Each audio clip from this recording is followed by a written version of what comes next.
നിമിഷപ്രിയ കേസിൽ വധശിക്ഷ റദ്ദാക്കിയേക്കും എന്നുള്ള വിവരങ്ങളാണ് വന്നുകൊണ്ടിരിക്കുന്നത്. ആശ്വാസകരമായ വാർത്തയാണ് കുടുംബത്തെ സംബന്ധിച്ച്. യമനിൽ നടന്ന മധ്യസ്ഥ ചർച്ചകളിൽ പുരോഗതി ഉണ്ടായിരിക്കുന്നു എന്നാണ് മനസ്സിലാക്കുന്നത്. നിമിഷയ്ക്ക് മാപ്പ് നൽകാൻ കൊല്ലപ്പെട്ട തലാലിന്റെ കുടുംബം ധാരണയായി എന്നാണ് മധ്യസ്ഥർ അറിയിക്കുന്നത്. നമുക്ക് കാന്തപുരം എ പി അബൂബക്കർ മുസ്ലിയാരുമായി ബന്ധപ്പെട്ട ആളുകളിൽ നിന്നൊക്കെ അവരുടെ പോസ്റ്റുകളും സോഷ്യൽ മീഡിയ പ്രതികരണങ്ങളും ഒക്കെയായി ബന്ധപ്പെട്ട് നമുക്ക് അത്തരത്തിലുള്ള വിവരങ്ങൾ ലഭിക്കുന്നുണ്ട്. അപ്പോൾ തന്നെ ഈ കേസുമായി വളരെ ബന്ധപ്പെട്ട് നിൽക്കുന്ന അഡ്വക്കേറ്റ് സുഭാഷ് ചന്ദ്രനും അത്തരത്തിൽ ഒരു ഉസ്താദിന് നന്ദി പറഞ്ഞുകൊണ്ട് ഒരു പോസ്റ്റ് ഷെയർ ചെയ്തിട്ടുണ്ട് സോഷ്യൽ മീഡിയയിൽ. അതിൽ നിന്ന് ഉള്ള കാര്യങ്ങളാണ് ഇത്തരത്തിൽ ഒരു ആശ്വാസകരമായി അല്ലെങ്കിൽ വധശിക്ഷ റദ്ദാക്കിയേക്കും എന്ന തരത്തിലുള്ള വാർത്തകളിലേക്ക് എത്തുന്നത്. മുഹമ്മദ് അസ്ലം ചേരുന്നുണ്ട്. അസ്ലം, ഈ മധ്യസ്ഥ ചർച്ച ഫലം കണ്ടിരിക്കുന്നു എന്നുള്ള വിവരങ്ങളാണ് ലഭ്യമാകുന്നത്. വധശിക്ഷയുമായി ബന്ധപ്പെട്ട് ഇല്ലെങ്കിൽ ശിക്ഷാ നടപടികളുമായി ബന്ധപ്പെട്ട് നമുക്ക് ലഭിക്കുന്ന വിവരങ്ങൾ എന്തൊക്കെയാണ്?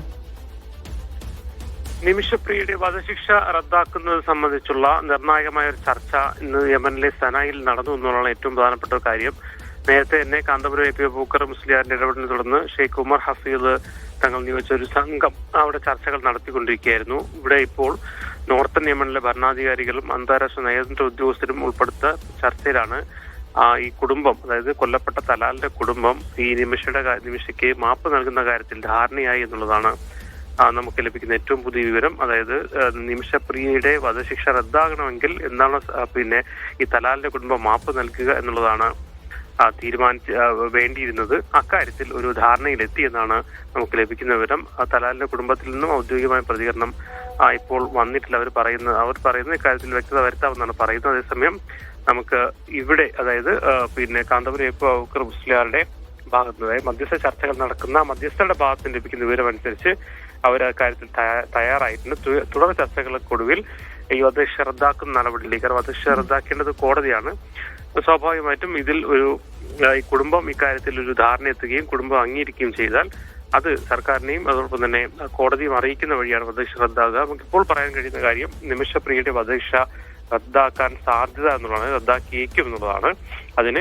അതിന്റെ ഒരു നിർണായകമായ ഒരു ചർച്ചയിൽ ഒരു പുരോഗതി ഉണ്ടായിരിക്കുന്നു. പുരോഗതി എന്നല്ല, നിമിഷയ്ക്ക് മാപ്പ് നൽകുന്ന കാര്യത്തിൽ തലാലിന്റെ കുടുംബം ഒരു ധാരണയിലെത്തിയിരിക്കുന്നു എന്നുള്ളതാണ് നമുക്ക് ലഭിക്കുന്ന മധ്യസ്ഥരിൽ ലഭിക്കുന്ന വിവരം. എന്തായാലും ഇക്കാര്യം കുടുംബം സ്ഥിരീകരിക്കേണ്ടതുണ്ട്. അതോടൊപ്പം തന്നെ ഇക്കാര്യം കോടതിയിൽ വരികയും കോടതി വഴി ഇക്കാര്യത്തിൽ ഒരു ഉത്തരവിലൂടെ വധശിക്ഷ റദ്ദാക്കുക എന്നുള്ള തീരുമാനം കൂടെ വരുമ്പോൾ മാത്രമാണ് ഇക്കാര്യത്തിൽ പൂർണ്ണമായി നമുക്ക് ഇക്കാര്യത്തിൽ പറയാൻ കഴിയുകയുള്ളൂ. എന്തായാലും ഇപ്പോൾ ലഭിക്കുന്ന വിവരം അനുസരിച്ച് ഇക്കാര്യത്തിൽ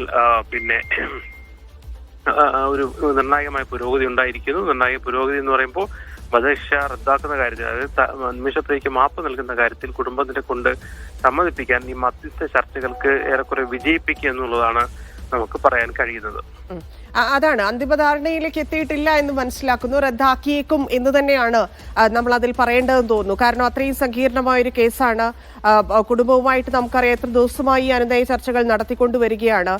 അവരെ ഇതിൽ സന്നദ്ധരാക്കുക അതൊരു നിസ്സാരമായ കാര്യമല്ല.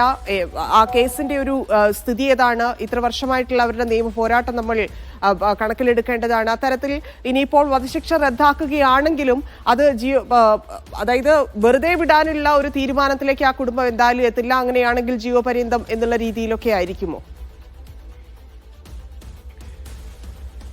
അതായത് ഇക്കാര്യത്തിൽ അതായത് താൽക്കാലികമായി മാത്രമേ മരവിപ്പിച്ചു എന്ന് പറയാൻ നമുക്ക് നിലവിലെ കാര്യത്തിൽ കഴിയുകയുള്ളൂ. അതായത് ഈ പറഞ്ഞതുപോലെ ചർച്ചകളിൽ ആ കുടുംബത്തെ ധാരണയാക്കി അത് ആ കാര്യം ഗവൺമെന്റ് വൃത്തങ്ങളെ അറിയിച്ചു എന്നാണ് നമുക്ക് ഏറ്റവും പുതുതായി ലഭിക്കുന്ന വിവരം. അതായത് നമ്മുടെ നിമിഷപ്രിയയുടെ ബന്ധപ്പെട്ട കേസിന്റെ നിയമപരമായ കാര്യങ്ങൾ ചർച്ച ചെയ്യുന്ന സുഭാഷ് ചന്ദ്രൻ, എനിക്ക് തോന്നുന്നു നമുക്ക് അദ്ദേഹത്തിന് ഡൽഹിയിൽ ലഭിക്കുമെന്നാണ് പ്രതീക്ഷിക്കുന്നത്. PCR അദ്ദേഹത്തെ ട്രൈ ചെയ്യാവുന്നതാണ്.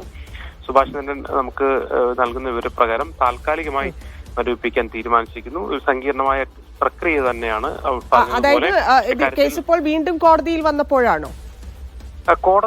കോടതിയിലെത്തിയിട്ടില്ല. പകരം ഈ ആദ്യഘട്ടത്തിൽ മധ്യസ്ഥ ചർച്ചകൾ നടന്ന് ഇപ്പോൾ അത് സർക്കാർ പ്രതിനിധികൾ കൂടി പങ്കെടുക്കുന്ന ഒരു മധ്യസ്ഥ ചർച്ചയിൽ ഒരു ധാരണയായതിനെ തുടർന്നാണ് അത് താൽക്കാലികമായി മരവിപ്പിച്ചിരിക്കുന്നു എന്ന് നമുക്കിപ്പോൾ പറയാൻ കഴിയുന്നത്. അത് യാഥാർത്ഥ്യമായി വരണമെങ്കിൽ ഈ മാപ്പപേക്ഷ, അതായത് മാപ്പ് നൽകിക്കൊണ്ടുള്ള അവരുടെ സത്യവാങ്മൂലം കോടതിക്ക് മുന്നിൽ വരണം. കോടതിയാണ് വധശിക്ഷ വിധിച്ചിരിക്കുന്നത്. കോടതി അത് അംഗീകരിച്ചുകൊണ്ട്, ആ രേഖാമൂലം അംഗീകരിച്ചുകൊണ്ട് വധശിക്ഷ റദ്ദാക്കി അപ്പോൾ മാത്രമാണ് നമുക്ക് റദ്ദാക്കി എന്ന് പറയാൻ കഴിയുള്ളൂ. നിലവിലെ അവസ്ഥയിൽ കുടുംബം ധാരണയായിരിക്കുന്നു. അക്കാര്യം സർക്കാർ പ്രതിനിധി കൂടി പങ്കെടുത്ത ഒരു മധ്യസ്ഥ ചർച്ചയിലാണ് തീരുമാനമായത്. അതുകൊണ്ട് തന്നെ താൽക്കാലികമായി നമുക്ക് മരവിപ്പിച്ചു എന്ന് നമുക്ക് ഈ ഘട്ടത്തിൽ പറയാൻ കഴിയുമെന്നാണ് നമുക്ക് അഡ്വക്കേറ്റ് സുഭാഷ് ചന്ദ്രൻ നമുക്ക് നൽകുന്ന വിവരം. മധ്യസ്ഥരിൽ നിന്ന് ലഭിക്കുന്ന വിവരം അത് ഏറെക്കുറെ അത് തന്നെയാണ്. അതായത് ധാരണയിലെത്തിയിരിക്കുന്നു. ഏറെക്കുറെ മധ്യസ്ഥ റദ്ദാകാൻ സാധ്യതയുള്ള ഇതിൽ തന്നെയാണുള്ളത്. ഇനിയുള്ളത് കോടതിയുടെ പ്രൊസീജിയേഴ്സ് ആണ്. അതായത് കോടതിയിലേക്ക് ഈ മാപ്പപേക്ഷ എത്തണം. അവിടെ നിന്ന് അങ്ങോട്ട് സങ്കീർണമായ ഒരു